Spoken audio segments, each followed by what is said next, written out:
Sim, com certeza.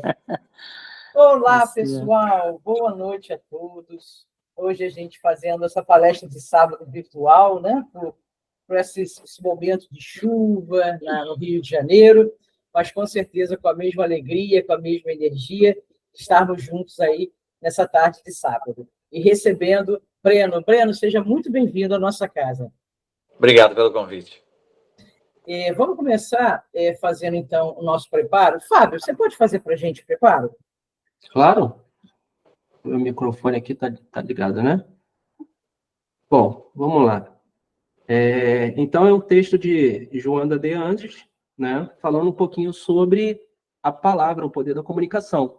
Né? E o texto diz o seguinte: poderoso veículo de comunicação, a palavra é instrumento que poucos utilizam como deveriam.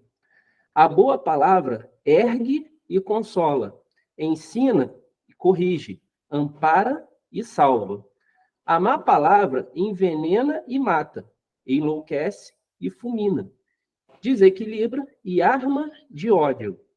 Muitos falam sem pensar, gerando empatias e fomentando crimes. Outros pensam sem falar e perdem as oportunidades edificantes de sustentar o ideal do bem e da vida.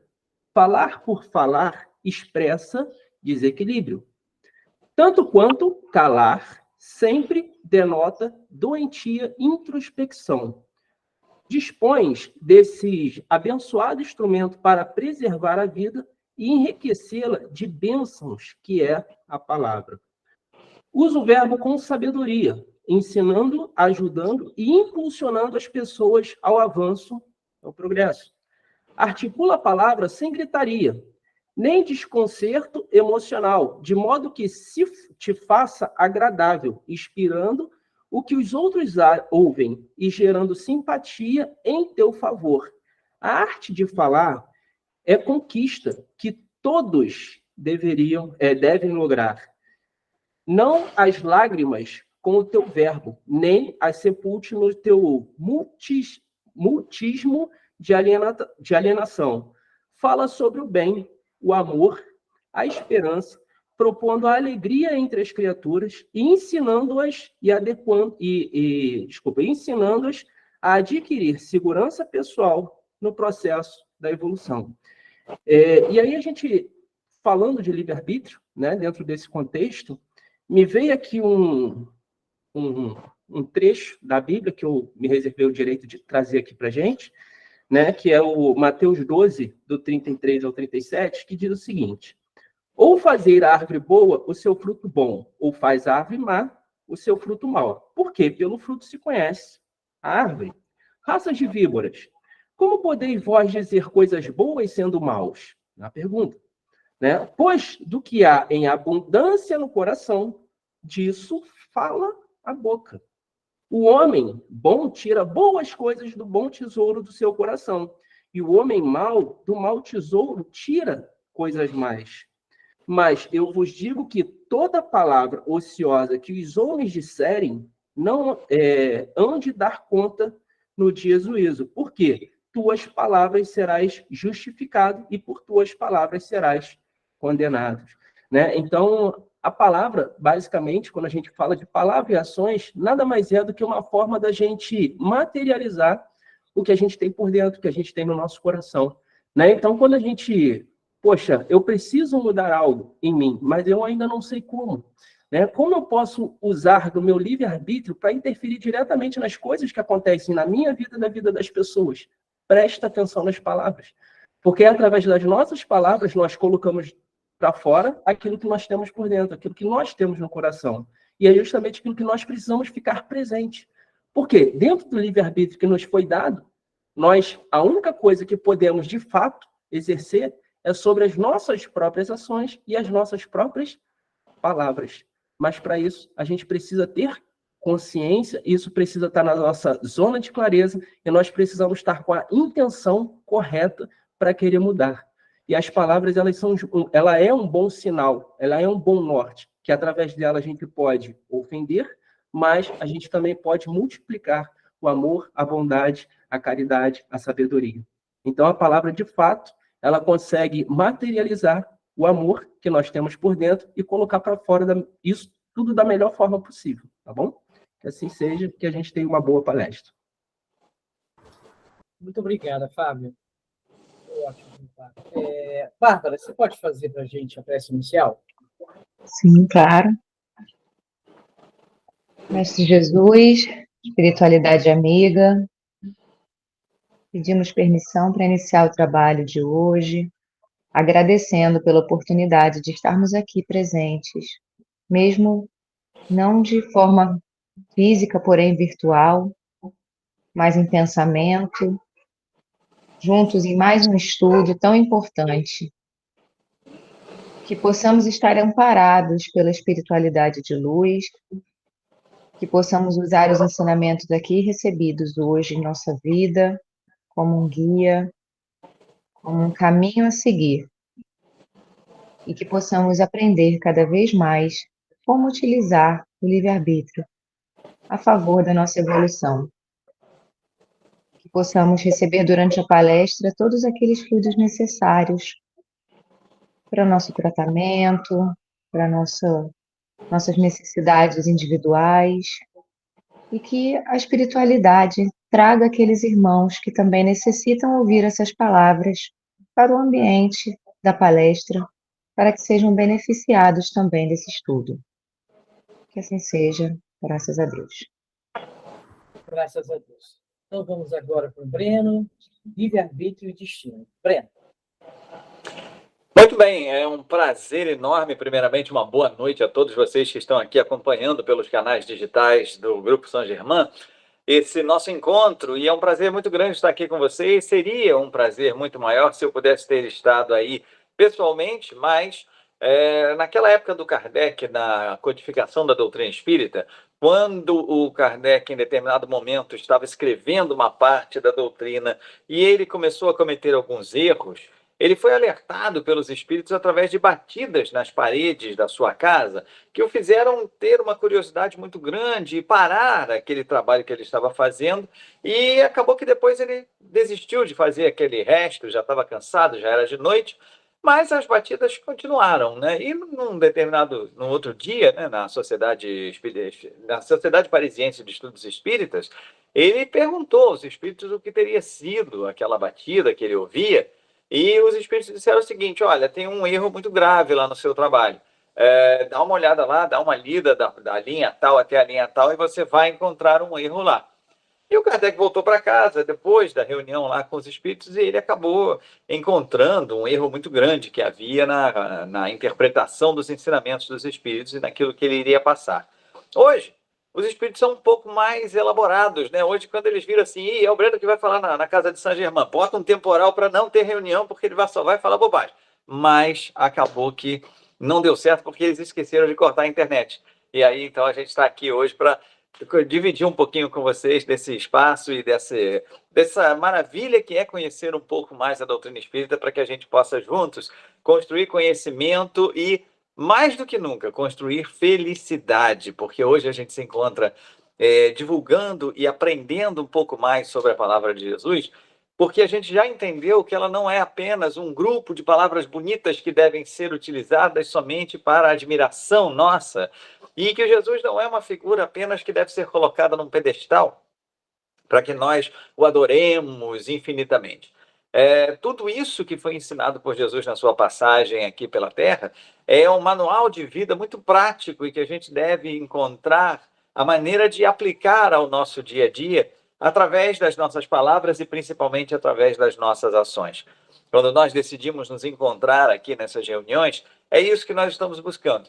Nós estamos buscando fazer desse evangelho o nosso real lema de vida e não só palavras soltas, bonitas, que a gente utiliza para ter um rótulo de uma religião, para ter um grupo social de contato, mas para que a gente possa entender realmente que felicidade é algo que está contido no evangelho e que a gente pode alcançá-la através desse caminho, que é árduo, é complexo, mas nós ainda estamos no início de uma caminhada, nós ainda estamos apenas no segundo degrau de uma caminhada que é muito, mas muito longa, e esse segundo grau nos é informado pelos próprios espíritos quando dizem que nós estamos encarnados em um planeta que se encontra naquilo que eles categorizam como mundo de provas e expiações. Ou seja, mundo esse que está acima apenas dos mundos primitivos de onde nós viemos, onde nós fomos criados pelo Pai maior como espíritos imortais.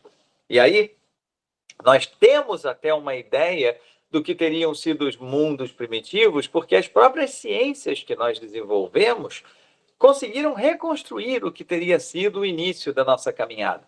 Então, a arqueologia, a paleontologia, a geologia, a meteorologia, todas essas ciências nos ajudaram a entender um pouco melhor como teria sido o planeta nos tempos em que foi primitivo.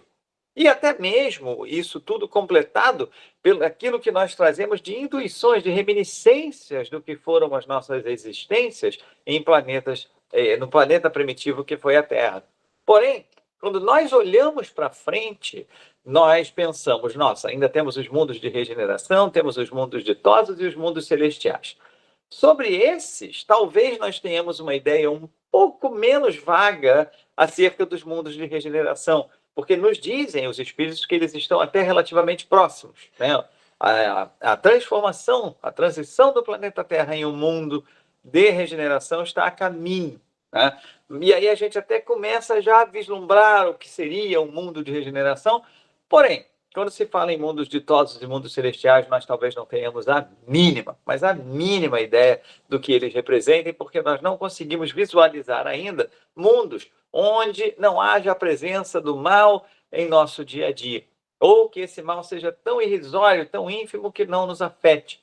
Então, para nós ainda é muito difícil, tanto é que nós, quando pensávamos no passado, no que seria esse futuro do espírito sem o corpo de carne, imaginávamos algo como um paraíso onde seríamos felizes, mas esse paraíso para nós seria um local onde não haveria trabalho, não haveria qualquer tipo de atividade, seria um local de ociosidade para todo sempre, o que para nós já não faz mais sentido e nem é o que talvez nós ansiemos mais. Então, hoje, o nosso tema até tem um pouco de relação com isso, porque nós hoje estamos falando de livre-arbítrio e destino, e quando nós falamos sobre livre-arbítrio e destino, nós estamos falando sobre uma palavra mágica para todos nós. Nós estamos falando sobre a palavra futuro. E essa palavra para nós é mágica porque ela está diretamente relacionada a tempo. Porém, é interessante nós pensarmos que nós temos uma fascinação muito grande pelo futuro por uma razão simples. Porque se falamos acerca do presente, este nós estamos vivendo.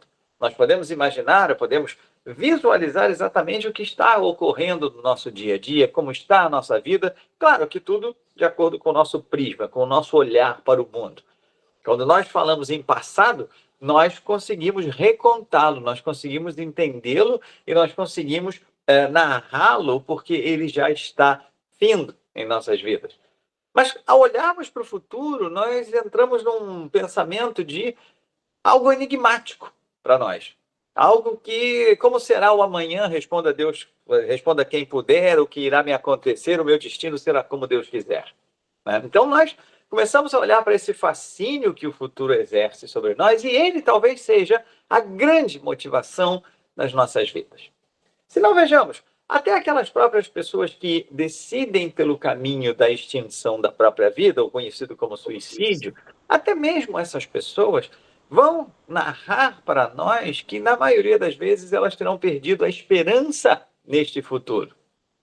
A falta de uma ideia de um porvir, a falta de uma ideia de futuro faz com que as pessoas se foquem nas dores do presente e queiram exterminá-las. Na maioria das vezes, a pessoa não quer nem tirar a sua própria vida, ela quer se livrar do seu problema, mas justamente pela falta de uma perspectiva, ela acaba tirando a sua própria vida sem saber que há ainda toda uma eternidade para ser vivida. Então, o futuro para nós é um grande motivador, porque nós estamos aqui, agora, por exemplo, nós estamos aqui trabalhando por esse futuro. Nós estamos aqui porque nós queremos um futuro melhor para todos nós e por isso estamos nos abastecendo com o conhecimento do Evangelho para que no presente nós evitemos os equívocos do passado e construamos um futuro melhor. Porém, nossa história religiosa enquanto seres imortais, tudo aquilo que nós aprendemos em relação à divindade ao longo dos milênios em que nós estamos encarnando, nos faz ainda ter algumas confusões de conceitos, nos faz ainda ter uma dificuldade de nos livrarmos de alguns atavismos que nós trazemos de muitos e muitos séculos, né? Talvez futuro, dentro dessa problemática de destino, livre-arbítrio, seja uma das questões que nós precisamos esclarecer. Nós falávamos no futuro, em algumas correntes religiosas do passado, que ainda sobrevivem no presente, nós falávamos que o futuro era, eu digo nós, humanidade, claro, né? Mas nós falávamos que o futuro seria um grande jogo de dados de Deus. Deus jogaria os seus dados e definiria aqueles que teriam um dia feliz, um dia não tão feliz. Então Deus, quase que pelo acaso, daria às pessoas as experiências que elas passariam no futuro, né? Com o passar do tempo, algumas correntes foram surgindo e nos mostrando que talvez Deus não fosse simplesmente um jogador, Deus talvez não fosse aquele que acordasse de manhã e falasse, bom, de improviso, vamos ver aqui o que eu vou dar para os meus filhos que estão a caminho da perfeição. E aí várias outras interpretações do universo e do futuro surgiram, né? E, por exemplo, nós trabalhamos muitos e muitos séculos e até hoje trabalhamos com o conceito de inferno e céu. Esse seria o futuro reservado a todos nós.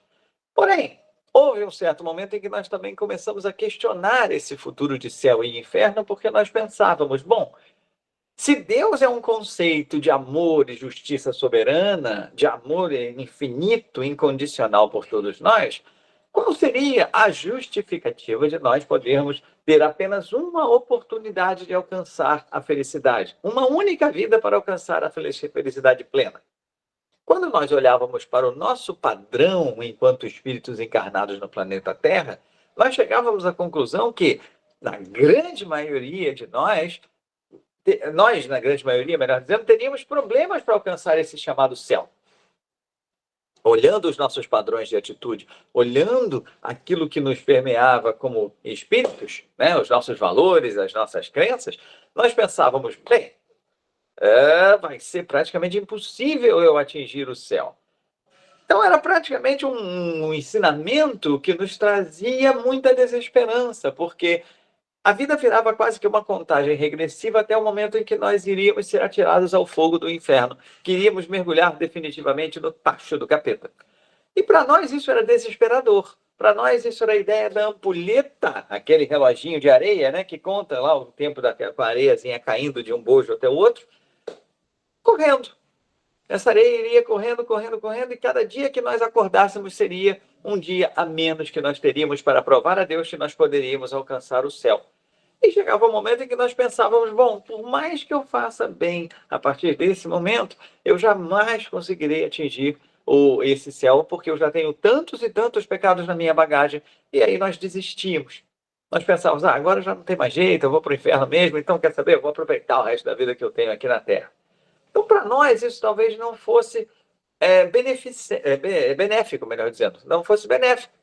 E aí nós começamos a questionar essa ideia do Deus, né? Que tentamos ajustar essa ideia de Deus a algo mais lógico em relação ao nosso futuro. Eis que a doutrina espírita nos aparece para propor que o futuro sempre existirá com inúmeras e inúmeras chances para nós corrigirmos esse presente, para que nós possamos recuperar o passado através de novas atitudes que nos eram dadas.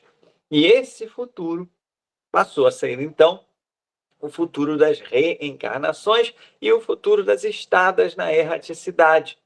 O que nos deixou já extremamente esperançosos, porque a partir daquele momento, aquela imagem da ampulheta que nós tínhamos em mente como sendo a nossa vida, ou seja, a vida do -1, a cada dia que eu acordo, eu tenho um dia menos de vida, que era desesperador. Então, essa vida do -1, essa ampulheta correndo, passa a ser agora uma imagem diferente. Com a doutrina espírita nos esclarecendo sobre o infinito, com a doutrina espírita esclarecendo que nós jamais morreremos, que jamais deixaremos de existir e que sim, faremos parte de um ciclo de encarnações sucessivas, como já fazemos, na verdade, É como se nós tivéssemos dado um peteleco nessa ampulheta e ela tivesse deitado. E quando ela se deitou, ela formou para nós o símbolo do infinito. É aquele número 8 deitado, né? Então, para nós, isso foi de extrema importância. Para nós é extremamente esperançoso isso, porque nós passamos a entender que qualquer que seja a situação que nós estejamos vivenciando no nosso presente, ela passará. O futuro chegará. E esse futuro nos dará novas oportunidades. Entretanto, nós ainda temos alguns fantasmas a nos assombrar em relação a essa definição de futuro. E alguns deles se traduzem como destino, livre-arbítrio e etc. Falando rapidamente do livre-arbítrio, aliás, eu queria, antes de falar no livre-arbítrio e no destino especificamente, eu queria dar só uma orientação aqui para vocês. Eu estou fazendo essa live com vocês aqui através do meu aparelhinho de telefonia celular.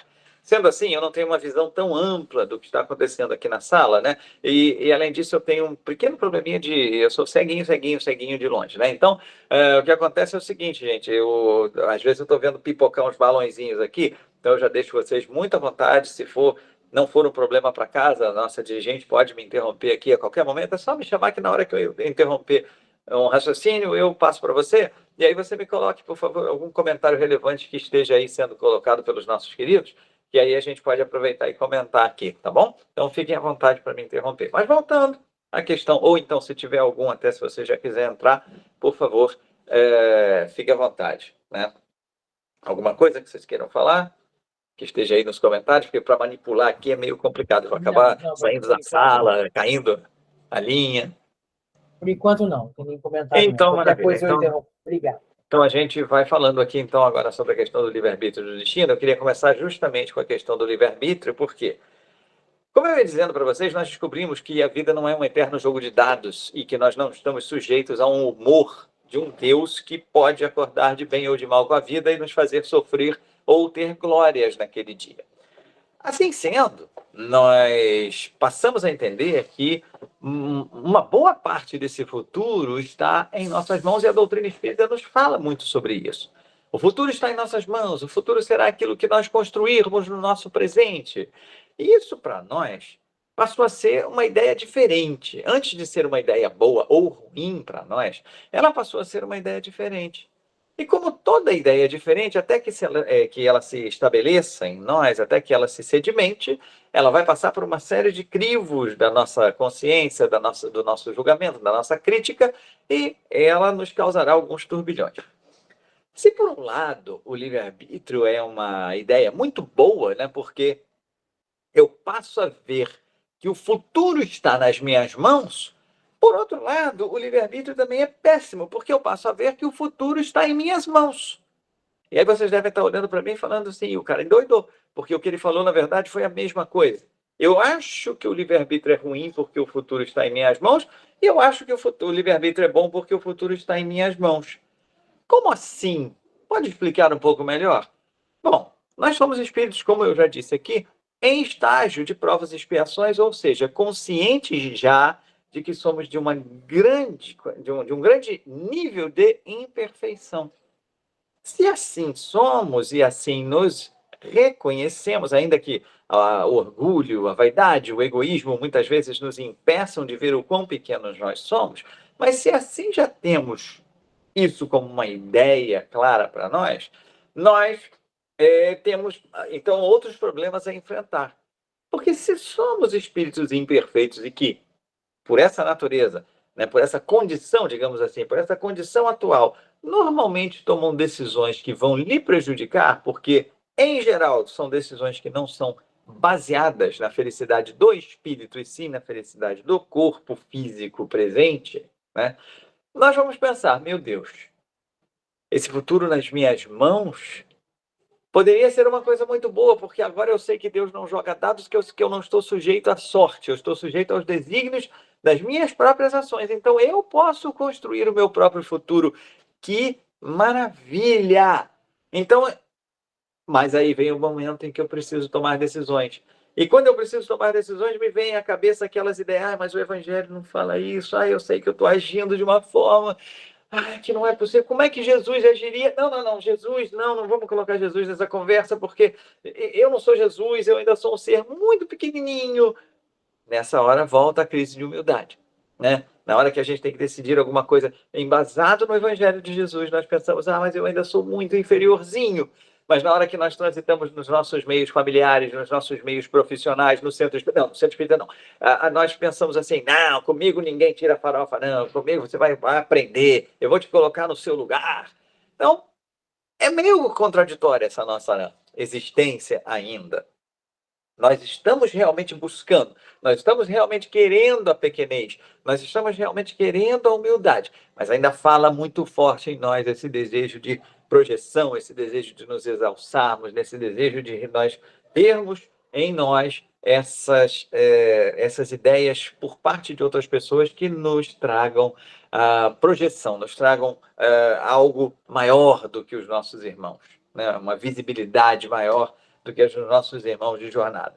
Então, eu tenho a decisão nas minhas mãos, mas quando eu vejo que isso vai ser o construtor do meu futuro, eu passo a ter medo do meu próprio livre-arbítrio. E, na maioria das vezes, quais são as frases que eu coloco? Seja o que Deus quiser. Não, olha, vou colocar nas mãos de Deus. E, normalmente, o colocar nas mãos de Deus é quando nós não queremos tomar decisões e nós queremos terceirizar a nossa infelicidade. Quando nós somos os causadores pelas nossas omissões ou pelos nossos atos da nossa própria infelicidade, mas o orgulho não nos deixa aceitar isso, nós terceirizamos e dizemos, mas por que Jesus esqueceu de mim? Deus, por que você está me fazendo sofrer desse jeito? Quando Deus não faz ninguém sofrer, Jesus não esquece de ninguém, nós nos colocamos nessas condições de necessidade expiatória ou probatória.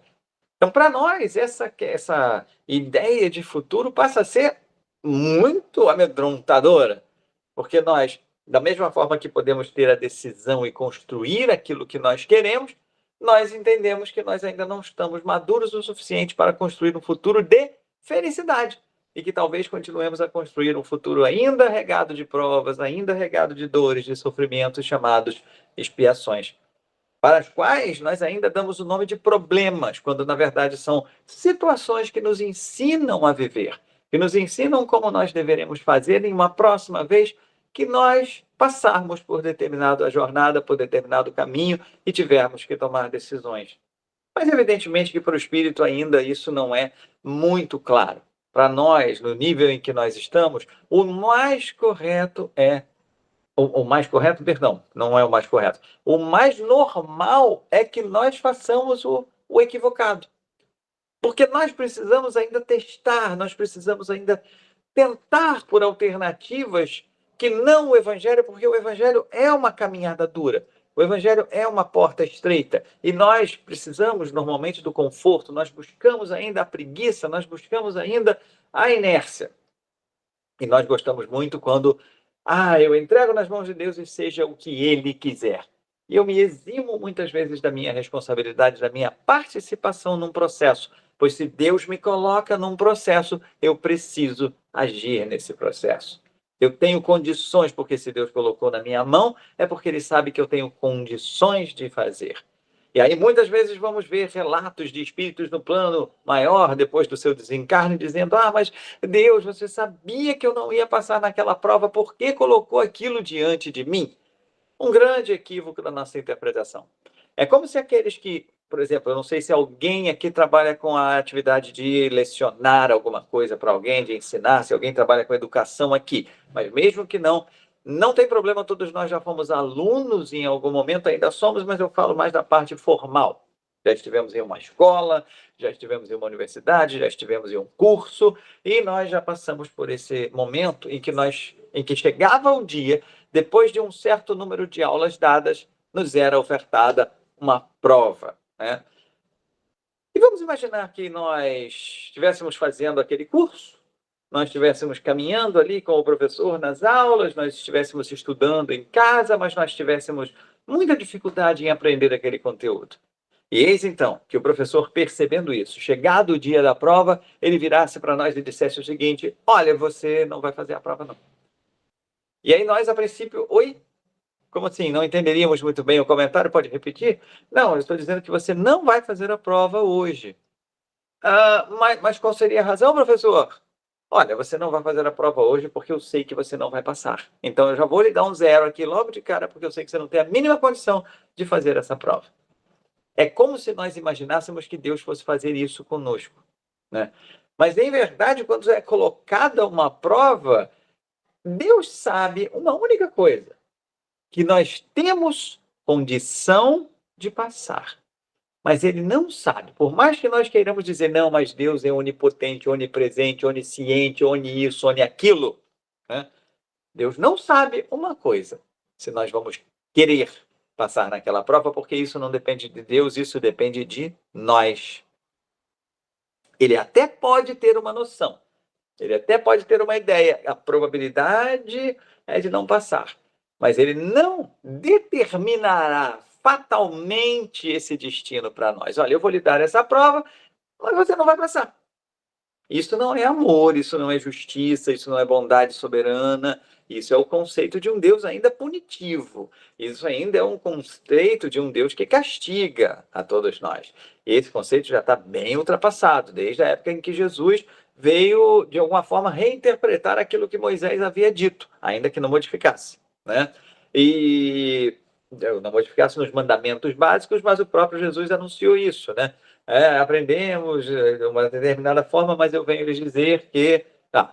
Então, Jesus veio trazer para nós essa nova ideia sobre Deus.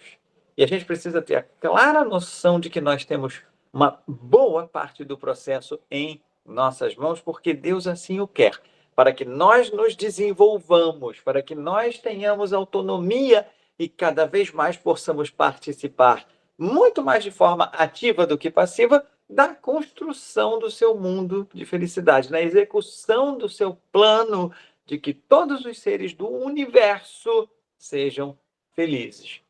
Ele não quer que nós simplesmente repitamos provas interminantemente. A ideia de Deus é nos dar a condição para que nós não passemos.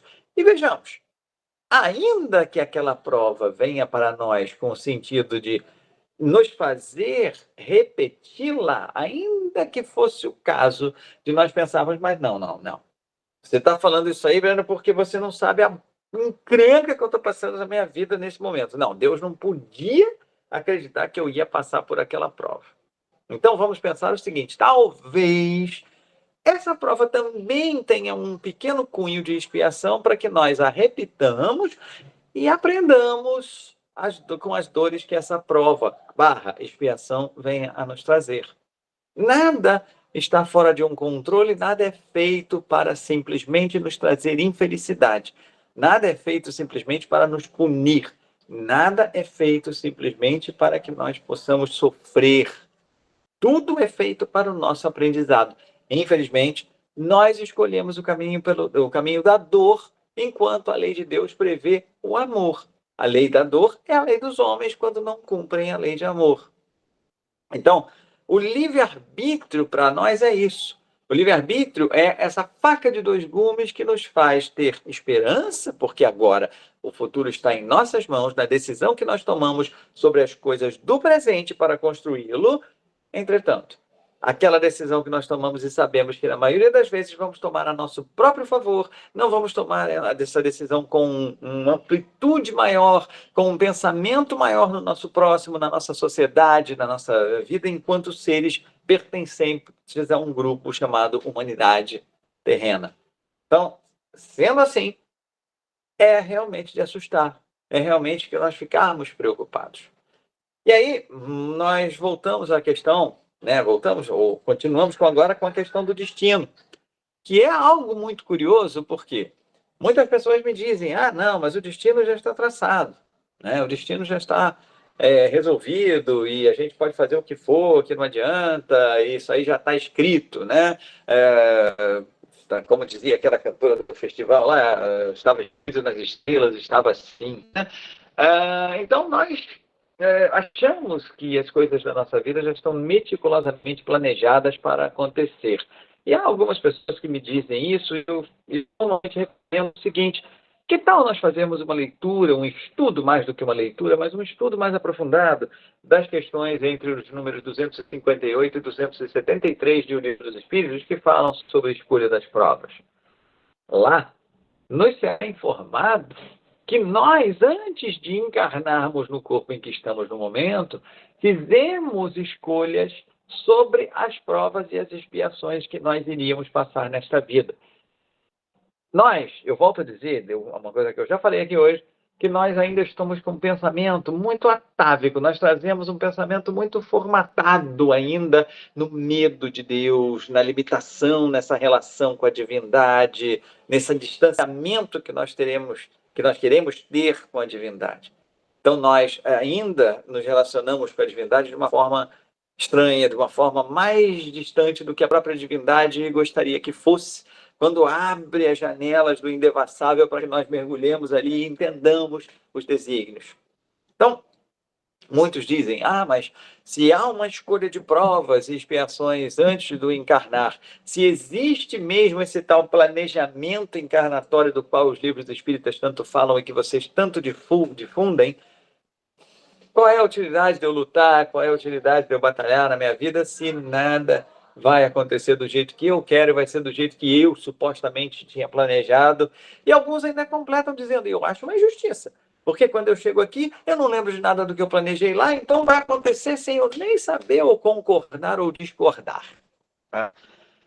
Então, realmente, a gente mostra com esse tipo de pensamento o quão ignorantes nós ainda somos sobre nós mesmos, e ignorantes no melhor sentido da palavra, no sentido que diz sobre a real falta de conhecimento sobre nós mesmos. Por quê?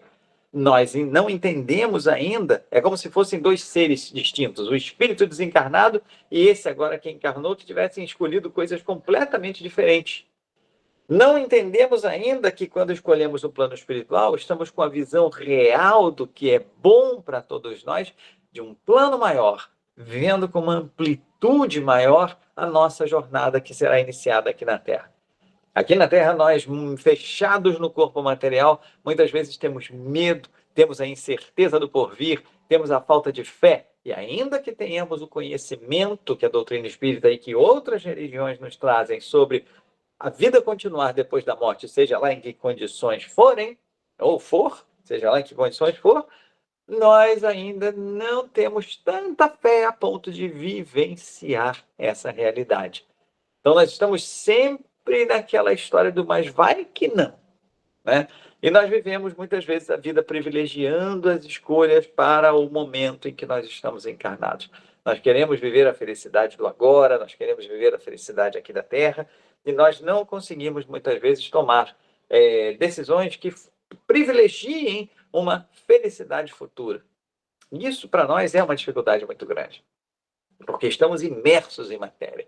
E vamos observar lá na frente que se nós tivéssemos tido um pouco mais de perseverança, que se nós tivéssemos tido um pouco mais de persistência, nós teríamos conseguido nos livrar de um ciclo que nos acompanha de necessidades reencarnatórias para um devido propósito, para resgatar alguma dívida específica, e talvez nós precisemos voltar quando nós tivermos os instrumentos na nossa mão para nos isentar dessas provas nesta encarnação, porque, como já disse eu, se Deus colocou isso diante de nós é porque nós tínhamos a capacidade de fazer. Se nós não fizemos, na imensa maioria das vezes foi porque nós não tivemos a vontade, a força, a perseverança suficiente, a fé suficiente de que tudo iria funcionar. Nós preferimos garantir a felicidade naquele momento, nós preferimos garantir aquilo que nós encontrávamos no momento como sendo o mais confortável, o melhor, e deixamos de lado talvez um projeto maior das nossas encarnações, que acordamos com os nossos mentores quando viemos aqui. Problema nisso? Talvez não tanto. Talvez para nós um problema que vai retardar aquilo que nós entendemos como real felicidade quando estamos no plano espiritual. Talvez a gente vai perceber depois que nós conquistamos uma alegria momentânea, uma alegria passageira, com aquela decisão que nós tomamos na encarnação, mas que ela não se traduziu em felicidade porque ela estava desviada do plano maior de evolução que nós tínhamos. Mas, voltando à questão do destino, Será então que as coisas já estão escritas? Será então que as coisas já estão planejadas? Aquele estudo que eu propus das perguntas 258 a 273 nos mostra que não é bem assim. O que nós escolhemos junto com os nossos mentores, e muitas vezes eles até sugerem que não sejam tantas, em termos de provas e expiações, ou até sugerem que nós incluamos algumas, antes de encarnarmos no corpo material, são os gêneros de provas e expiações pelos quais nós vamos passar. Nós escolhemos os aspectos gerais. Nós não escolhemos, por exemplo, que no dia 23 de março de 2024 nós teríamos que ficar 1 hora aqui aguentando o Breno falando no nosso ouvido, como sendo uma expiação. Não escolhemos isso. Escolhemos uma forma que nós precisávamos para desenvolver paciência. Olha, vocês vão ter contato com inúmeras pessoas falando no ouvido de vocês o tempo todo. Então, tenham paciência, exercitem a caridade, tenham amor pelo próximo, né? Então, é o gênero. Esse momento aqui não foi escolhido dessa forma, não foi escolhido especificamente que no dia 23 de março nós passaríamos por isso, né? Então, nós não escolhemos também o exato momento do nosso desencarne, do nosso retorno à pátria espiritual. Nós planejamos, em linhas gerais, como esse momento ocorrerá. Agora, mesmo com esse planejamento executado no plano espiritual, né, porque eu só faço um parênteses aqui para por que eu estou falando isso? Porque muitas vezes nós encaramos as encarnações e reencarnações sucessivas como sendo uma lei de talião.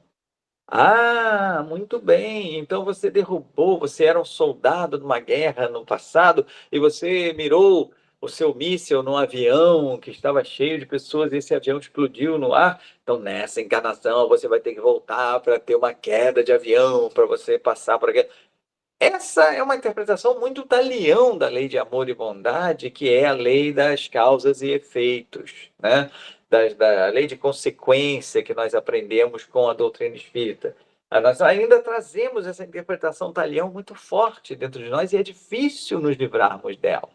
Então, nós vemos que nós temos gêneros de provas, gêneros de expiações, e não necessariamente uma lei de talião que nos faça passar exatamente pelas coisas que nós fizemos as outras pessoas passarem em vidas passadas. Até porque nós podemos, agora fechando parênteses e continuando, nós podemos, durante a nossa encarnação, mexer nesse planejamento através das nossas ações. Não é raro nós encontrarmos nos livros espíritas, principalmente na obra de André Luiz, através de Chico Xavier, momentos em que pessoas estavam designadas a desencarnar, né? Épocas, não estou dizendo dia, mês e ano, mas épocas em que determinadas pessoas estavam designadas para o desencarne, mas devido à sua importância aqui na Terra, devido ao trabalho que estavam fazendo no bem, devido a ainda terem muito a entregar aqui na Terra em termos de atitudes de bondade para com o próximo, de ajuda ao próximo, foram deixadas. Tiveram as suas encarnações estendidas como o que se chama de acréscimo de misericórdia para que pudessem terminar as suas missões. Missões talvez que nem foram planejadas no plano espiritual, mas que durante o curso da vida apareceram diante delas e elas acabaram por optar fazê-las.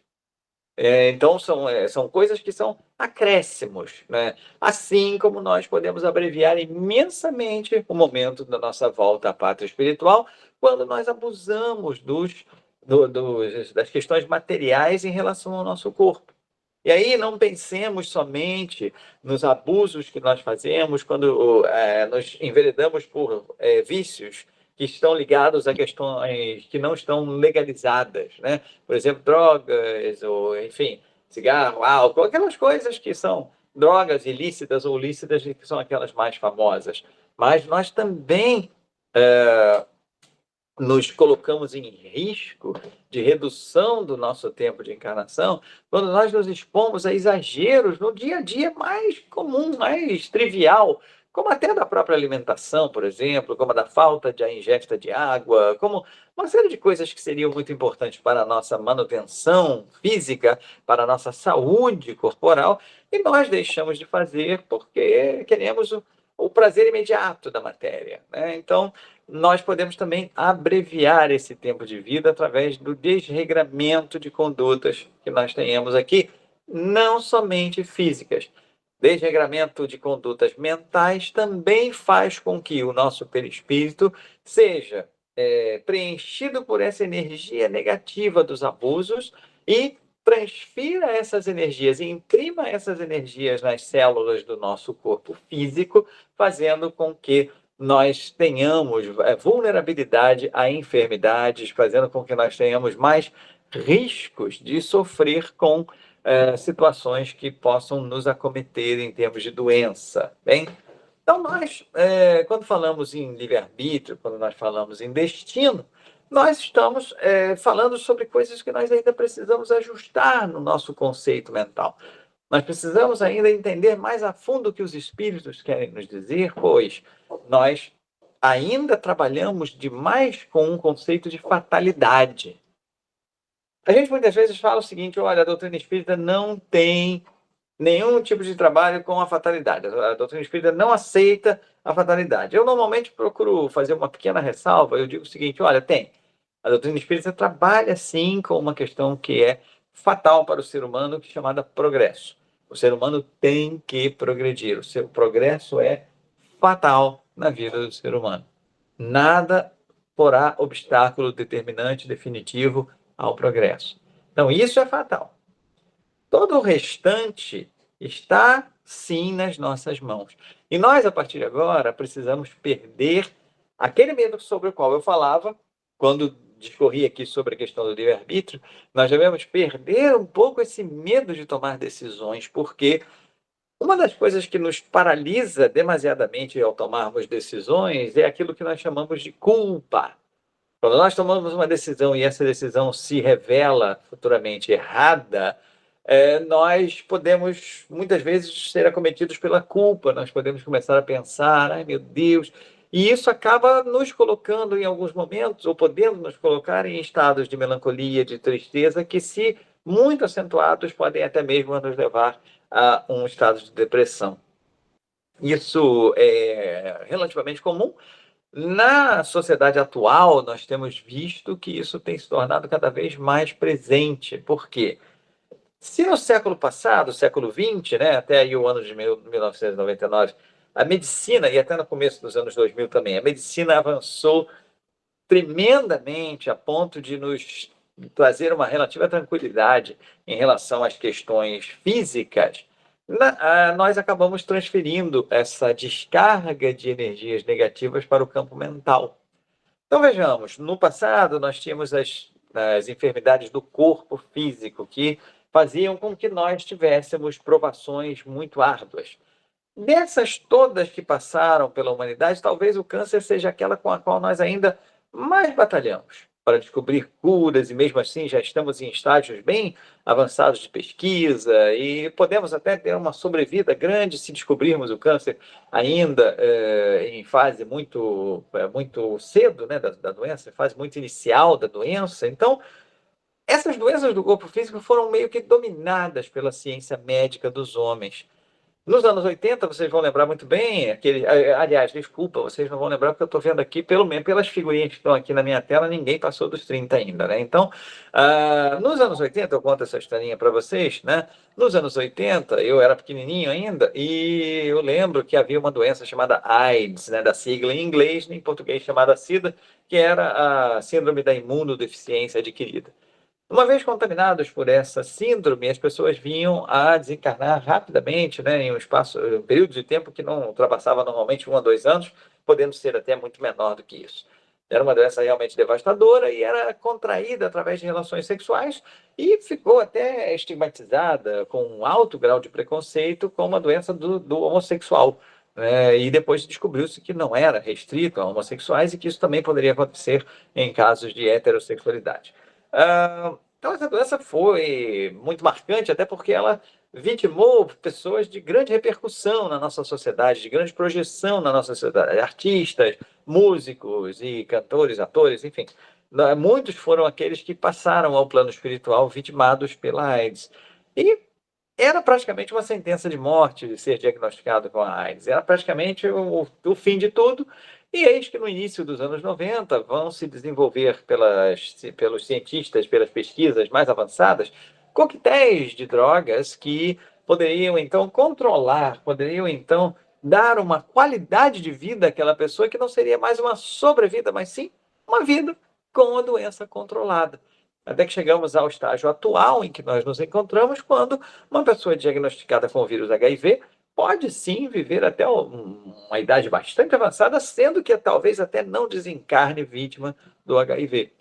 Tal foi o avanço das pesquisas, né? Então, eu lembro que uma senhora chamada Lucinha Araújo, mãe do grande artista e cantor Cazuza, abriu uma sociedade em Laranjeiras, aqui no Rio de Janeiro, que se chamava Sociedade Viva Cazuza, na qual ela acolhia e atendia crianças que eram de classes muito pobres ou até mesmo abandonadas por serem portadoras do vírus HIV. Recentemente, essa sociedade teve que ser fechada. Ela fechou, interrompeu as atividades. Uma das razões, não a principal, mas uma das razões foi o fato de não haver mais tantas crianças com essa necessidade na atualidade. Então, nós vemos que a medicina do corpo adiantou-se demasiadamente, a ponto da medicina agora ter muito mais preocupação com a mente, porque nós temos agora essa batalha com as nossas ansiedades, com o futuro sobre o qual nós falamos bem no comecinho da nossa reunião. O que será esse futuro? Eu vejo a vida melhor no futuro, eu vejo isso por cima do muro de hipocrisia que insiste em nos rodear? Não sei. Então, agora a gente já tem um pouco mais de problema em ver esse futuro. É o futuro do livre-arbítrio, que está nas minhas mãos, mas que medo que dá quando ele está nas minhas mãos, porque eu ainda não sou um espírito que toma as melhores decisões para mim mesmo. É um futuro que agora me dá uma certa chance de programar a minha própria vida, minhas próprias existências que venham, porque já não é mais um Deus que está de bom ou de mau humor, isso é bom para mim. Mas o que é realmente esse futuro? O que eu vou fazer agora com isso? E aí eu começo com ansiedade, eu começo com o distúrbio do déficit da atenção, eu começo com uma série de situações da depressão, porque eu começo a vivenciar a culpa dos atos passados. Ai, mas eu errei, ai, eu não era para ter feito isso, ai, mas que sentido tem a vida se nós vamos errando? Nós espíritas já podemos, então, trabalhar com isso como uma autoterapia, como o conceito de que Joana de Ângeles nos diz, inclusive, sobre isso, né? Joana de Ângeles fala que a culpa paralisa e nada mais.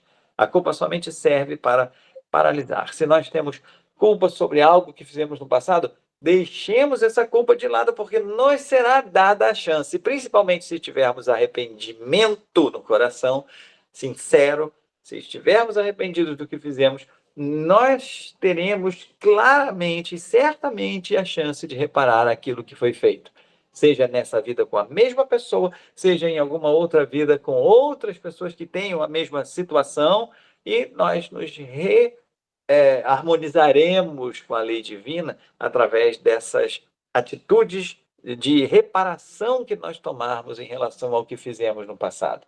Então, podemos deixar a culpa de lado e podemos colocar as nossas mãos à disposição da obra, porque elas sim serão responsáveis pela corrigenda, pelo nosso crescimento enquanto espíritos imortais.